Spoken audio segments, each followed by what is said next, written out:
So one of the most challenging things I've had to figure out as a small art studio, small business owner is pricing, especially with something like art that can be so subjective. Someone could see an art piece and be like, whoa, that's worth like millions of dollars to me. I'm so moved by it. And it's an inelastic demand. I'll pay like, anything for that. Whereas some people will look at it and be like, this is trash. I would never buy that. You can duct tape a banana to a wall and it'll be worth millions to someone and $1.50 to someone else. But the challenging thing is we have 12 artists in our studio and they all have different styles. And also clients have different levels of detail that they want for their piece. So we specialize in doing people's entire life stories in one art piece. So here's one example for the musician Her, done by the artist Leia in our studio. So this is a digital illustration piece. So it was hard for me to figure out, well, how do we price this compared to something like this, which is a mixed media piece, which requires different resources, and you have like all the sketches, but also you have like the physical microphones here, like the clouds and this cool flower.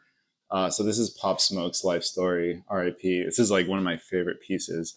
But initially, I would charge per square inch and then work with the artist to see like, hey, is this a fair price, for the size? And it was a little bit challenging to kind of navigate that. But now what we do is the client fills out a form and gives us all the details of their life story. So how many life milestones do they want to cover? What medium, what type of art or style would they like?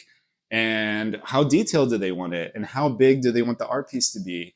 Because these are all important factors that go into the pricing. And then I sit down with the artist and they tell me, hey, I think it's going to take me this long. These are the materials I need.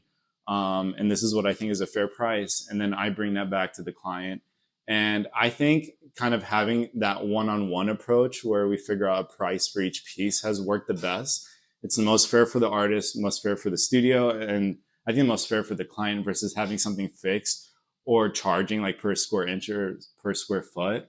But I'm also curious to know if you're an artist or if you have a product or service that's very specialized and kind of more one-on-one, how do you approach pricing and what has worked well for you?